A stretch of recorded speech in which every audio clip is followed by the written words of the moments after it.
You are Locked On Wolverines, your daily podcast on the Michigan Wolverines, part of the Locked On Podcast Network. Happy Thursday. I would say you know what that means, but we're not doing the mailbag today because recording all these on Monday, if you've been listening, because I am in Orlando, not physically in this, if you're watching on YouTube rather than listening. I am still in my studio in Ann Arbor, but at the time that this is released, I will be in Orlando.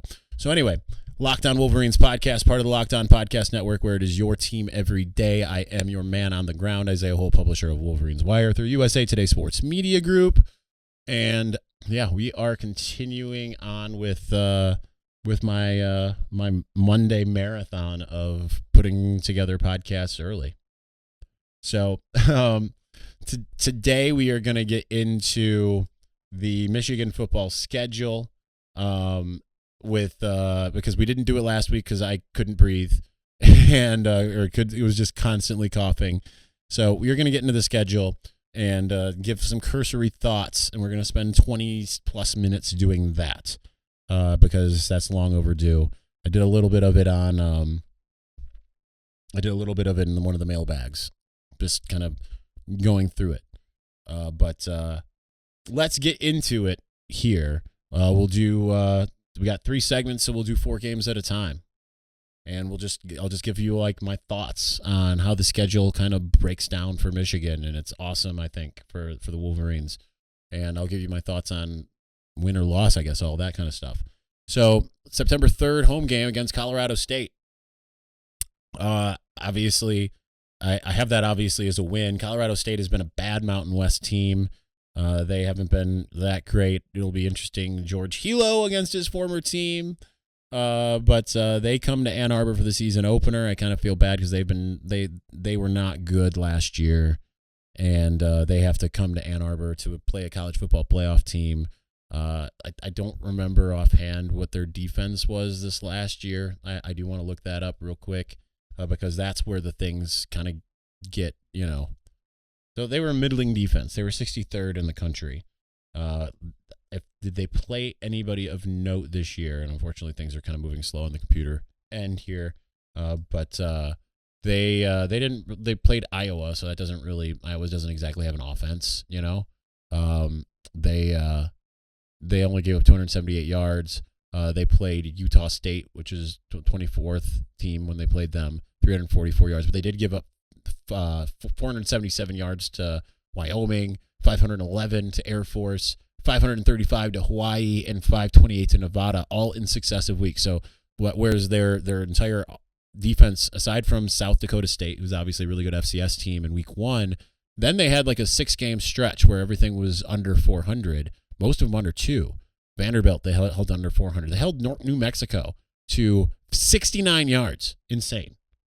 69 total yards. 16 pass yards, 53 rush yards. But they held Iowa, which, I mean, that's not really a task, holding Iowa's offense to, not too much. But then that last 5 weeks, every single week, they were giving up over 5 yards a play. They were giving up over 6 yards a play in the final 4 weeks and almost 9 yards a play to Nevada in the season finale. They won 3 games last year. They beat Toledo. They beat San Jose State, who I believe had beaten some good teams. And then they beat New Mexico, obviously, since they gave up like nothing. San Jose State, they weren't that good. I was wrong. I was thinking of Fresno State. Anyway, good first game for Michigan to just go out there and romp. Week 2, hosting Hawaii, which that's how they opened the season in 2006 with a just absolute blowout win. That's September 10th, also at home. Hawaii was decent this year. For the most part, decent doesn't mean a ton. They were 6-7. As far as their wins, they beat Portland State, they beat New Mexico State, they did beat Fresno State, who was that team I was referring to, because Fresno State went 10-3. So that's the team that went out and they gave Oregon a game. in week 1.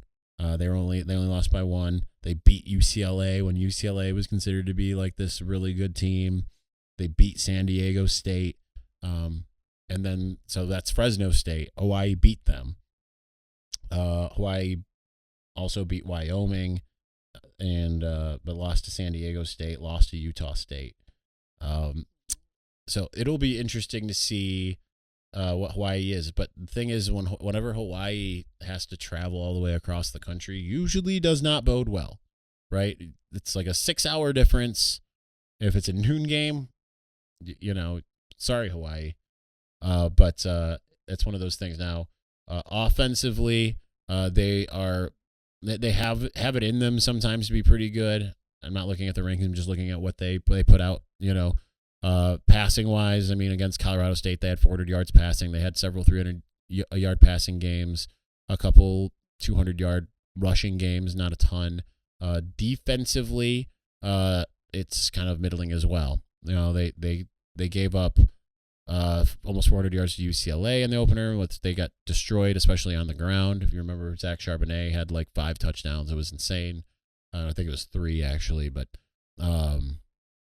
maybe it was that high. They gave up a ton to Oregon State. They gave up a ton to Fresno State, even though they won that game. Gave up an insane amount of yards to Colorado State, actually, 651. Utah State had a lot too. Again, another Mountain West team that is highly, highly overmatched, and I can't imagine it's going to go very well for them. Again, another moment for the defense to kind of get things rolling. September 17th, Yukon comes to town. That's another one that, will Yukon be better? I would imagine, considering what they just endured with like not having a coach for a minute, and Jim Mora's coming in. That could bode well for them, but it's Yukon. It seemed like they were kind of flirting with going back to the FCS, because they were just not good. They won 1 game, and it was against Yale this last year.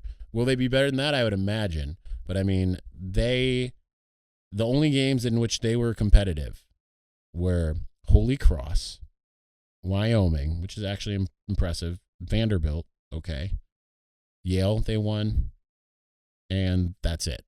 Got destroyed by Houston, got destroyed by UCF, got destroyed by Clemson, got destroyed by Middle Tennessee, got beat handily by UMass, got destroyed by Purdue, got destroyed by Army, got destroyed by Fresno State.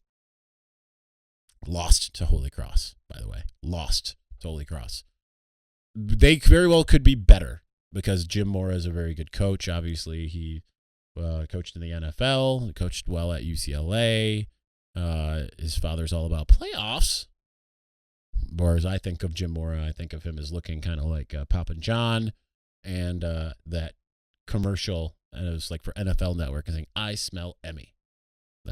I'm probably the only person that remembers that, me and my best friend, because we still talk about it for some dumb reason. Again, resounding win for Michigan. It shouldn't be close. Yukon is not the team that it faced the last time they played. So, first kind of test, and it certainly is going to be the first test for the defense, is Maryland. I don't know that Maryland will have much more of a defense, but they will have an offense. Bringing back Talia Tagovailoa, Dante Demas, and Raheem Jarrett. They've got a lot of weapons, and they obviously are trying to turn that corner. But what Maryland likes to do is win a lot of early season games before falling apart when they get into the conference play against whoever their first big opponent is. But that's the Big Ten opener, September 24th. It's a home game for Michigan. Michigan obviously just throttled Maryland. I don't think these teams are close at this moment. I think their biggest hope would be to make it a shootout. And it could happen. But Michigan still is more talented overall. Maryland's got a really talented offense. But if I was to look at a game and say, that could be a potential upset, if the offense just firing on all cylinders, Michigan's defense just isn't there yet, yeah, that could happen. All right, let's move on. Hopefully the battery on the camera doesn't die. It absolutely will, but whatever. This is it. The putt to win the tournament. If you sink it, the championship is yours, but on your backswing, your hat falls over your eyes. Is this how you're running your business? Poor visibility because you're still relying on spreadsheets and outdated finance software? To see the full picture, you need to upgrade to NetSuite by Oracle. NetSuite is the #1 cloud financial system to power your growth. With visibility and control of your financials, inventory, HR, planning, budgeting, and more, NetSuite is everything you need to grow all in one place. With NetSuite, you can automate your processes and close your books in no time while staying well ahead of your competition. 93% of surveyed businesses increase their visibility and control after upgrading to NetSuite. Over 28,000 businesses already use NetSuite. So for the new year, NetSuite has a new financing program for those ready to upgrade at netsuite.com/locked. Head over to netsuite.com/locked for this special one-of-a-kind financing offer on the #1 financial system for growing businesses. That's netsuite.com/locked. All right, let's continue with the schedule. My breakdown. This is the first real big test. And if things get iffy against Maryland, going to Iowa for what's almost certainly going to be a night game on October 1st, first road game of the season. Listen, there's no reason why Michigan should lose to Iowa, but weird things happen in Kinnick, and we all know that, especially at night. But not always at night, right? Penn State was up 17-3 and ended up losing that game. But Iowa's still going to be a good team. Spencer Petras back, I believe. I could be wrong on that, but I'm pretty sure he's back. They've got Jack Campbell, the linebacker, coming back as well. I think that tight end is going to be back as well. But they do lose Tyler Goodson, the running back, and the Remington Award winner Tyler Linderbaum. So offensively, probably still an anemic deal. Defensively, still probably incredible. So congratulations, Iowa. You're still going up against an offense that torched you pretty much. So if Michigan can handle the road woes, which it didn't have an issue last year, all but one game on the road and one obvious neutral site game, but handled them fine. And they really loved playing on the road. So I think that's where the leadership comes in. October 1st at Iowa. So we'll see. Next, October 8th, they head to Indiana. And I don't see, Indiana's the bottom of my Big Ten power rankings right now. They lost Michael Penix. They lose Ty Freifogel. They lose Peyton Hendershot. They lose Stephen Carr. I don't know what Indiana has that's scary. Is it Jack Tuttle? Is it Donovan McCulley? Is at quarterback? Who are the guys that are going to take that step forward? Indiana was in disarray last year. And yeah, they played some teams tough, like Michigan State. But, I mean, I think very well could be the worst team in the conference. So that's not good. But it's a road game for Michigan.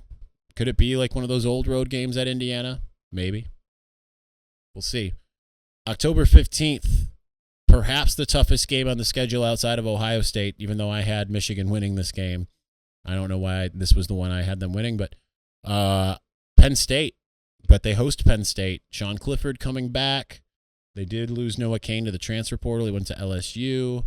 I think Devin Ford is coming back, and obviously he had a good game. But Sean Clifford coming back for his 18th year, that's big news for them. Obviously, the team fell apart when Clifford fell apart. And if they can go and win at Auburn, they'll have a ton of confidence. If he can stay healthy like he normally does, it could be one of those things they come in and try to get some revenge.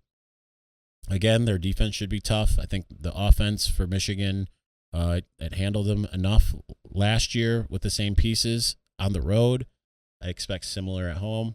Wouldn't be surprised if that's a night game in Ann Arbor, a big marquee matchup. I don't know what Penn State's schedule is offhand, but I think they play Ohio State before that. I'm not sure, but if they're up there, that could be a big game. Bye week on October 22nd, and then they host Michigan State. Michigan State loses Kenneth Walker, but replaces him with Jalen Berger, who I believe had a good game against Michigan. Was he the one who had a good game against Michigan in 2020? I barely remember that game. I just remember being there and just hating life. You know, I'm gonna look real quick, but I mean, he was their number one rusher that year against Michigan. He had 87 yards. It wasn't his best game. It wasn't his worst game. 15 carries for 87 yards. So he's had some success against Michigan before. And 2021, he 8 carries for 18 yards. So they return Peyton Thorne. They return Jaden Reed. They lose Jalen Naylor. They still have Trey Mosley, I think, maybe. Or did he transfer? I don't know. I don't pay as close attention at this point as what every other team's doing. I will pay more attention later. Defense, obviously, Michigan State still needs some work. I have this as a loss, but that's more because for whatever reason, Michigan State just has Michigan's number. And I know, like, people are going to roll your eyes at that. But, I mean, Michigan had no business losing to Michigan State in 2020. Michigan also had no business losing to them in 2021, even though it was a much improved team. Michigan was dominating that game for essentially 3 quarters, and then can you explain it? No. So I think that that can pose some problems. Michigan's got the bye week before, which certainly could help. And we'll see if that ends up being the case. So let's see. Where are we at here? We did Iowa, Indiana, Penn State, and Michigan State. So we will finish out with the last 4 of the November games here in just a moment. But before we do, listen, BetOnline would like to wish you a happy new betting year as we continue our march to the playoffs and beyond. BetOnline remains the number 1 spot for all the best sports wagering action in 2022.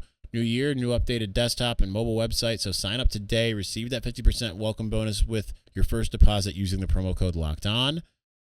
From football, basketball, hockey, boxing, and UFC, right to your favorite Vegas casino games. Don't wait to take advantage of all the amazing offers available for 2022.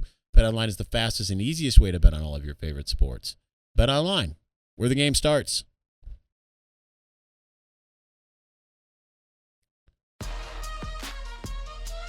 All right, I have decided here late, and this is Monday that I'm saying this, but we will do a mailbag on Friday just to make to round out the week. So yeah, we'll have 3 mailbags in 1 week. But get your questions in if I put the call out on Twitter by the time you're listening to this, which might not be the case because this will get released Thursday morning, and we'll go from there. But probably won't put it out until the afternoon. But all right. November 5th, starting off the month of November, if Michigan can have another big November, here's where it starts, at Rutgers. Rutgers is improved. It looked improved against Michigan and then fell apart. Rutgers, at this point in their schedule, will probably not be very good, unfortunately. Their schedule, as always, is brutal. And I don't remember it offhand, but I looked at it for the Big Ten Power Rankings, and it was just awful. Like, oh, you got to play like Penn State and Ohio State, and you open at Boston College and you go to Temple, and it's just it's brutal. They might be broken by that point. I see Rutgers as probably being another 4-8 type season, if they're lucky. Unfortunately, it's just their schedule's brutal. Return some key pieces. The game is at home for them, but again, Michigan on another level. Offensively, I think it will be able to do a lot. So that is what it is. November 12th, Nebraska at home. Nebraska was the worst team in the country last year, 3-9, but every single game it lost was by 1 score except for Ohio State, in which that was another game in which they should have won anyway. But they lose Adrian Martinez, who transferred to Kansas State. Whoa! I do not know where that came from. Trying to log into the Wi-Fi and suddenly... All right. That was terrifying. Some auto ad pops up after I've had the page on for a while. Anyhow. Oh, that was great. So, Nebraska. I'm leaving that in. For those I want to know what that looked like on camera. Nebraska, we'll see if Oliver Martin's back for his 18th year. For them, they've got some talent, but again, I don't think that they're going to come to Ann Arbor with a new quarterback and be very good. We'll see how. I mean, it's late in the season. This is the penultimate game of the year, so we'll see. But I think that's a win pretty easily for Michigan at this juncture. And then the next week, you host Illinois for Senior Day. And Illinois does have a good defense. Obviously, it beat Penn State with John Clifford in 9 overtimes. That's not even an exaggeration. and has a really good running back in Josh McCray. But is Artur Sikowski your quarterback? You have another guy? Is that offensive line really coming together? Brett Bielema trying to do his thing? That's an auto win until proven otherwise. And then you have the Ohio State game. Michigan going on the road to Ohio State to finish out the year. And I know that a lot of people think that would obviously be Ohio State's going to rebound. They're going to win. But at the same time, the way I look at it is they have a lot of pieces to also fill. They're the ones who got punched in the mouth. And I don't agree with the flu excuse in the sense of the physicality. I don't think I understand. Maybe the flu made the entire team lose physicality on both sides of the ball. I think Michigan figured out how to beat Ohio State, and it's going to be able to use that formula again, and it will have a more dynamic offense. The biggest thing is, defensively, will Michigan be able to do enough on the road in Columbus? That's the big question. However, just based off of the complexion of the teams, Ohio State fans would have you believe that they got beat by a team full of fifth-year seniors. They're going to be really confused when they see so many of the same players coming out next year. If Michigan can find a pass rush and just kind of get that defense to be okay, right, it'll stand a chance. Ohio State's offense could be really, really, really good again. It probably will be. Travion Henderson in his second year, Jackson Smith and Jigba, and then they've got all these other guys, Marvin Harrison II, Julian Fleming, so many different receivers that I can't even remember who or what. But if Michigan can do like it did last year, be physical, find a way to slow them down enough, and I think that Michigan's offense will take a step forward.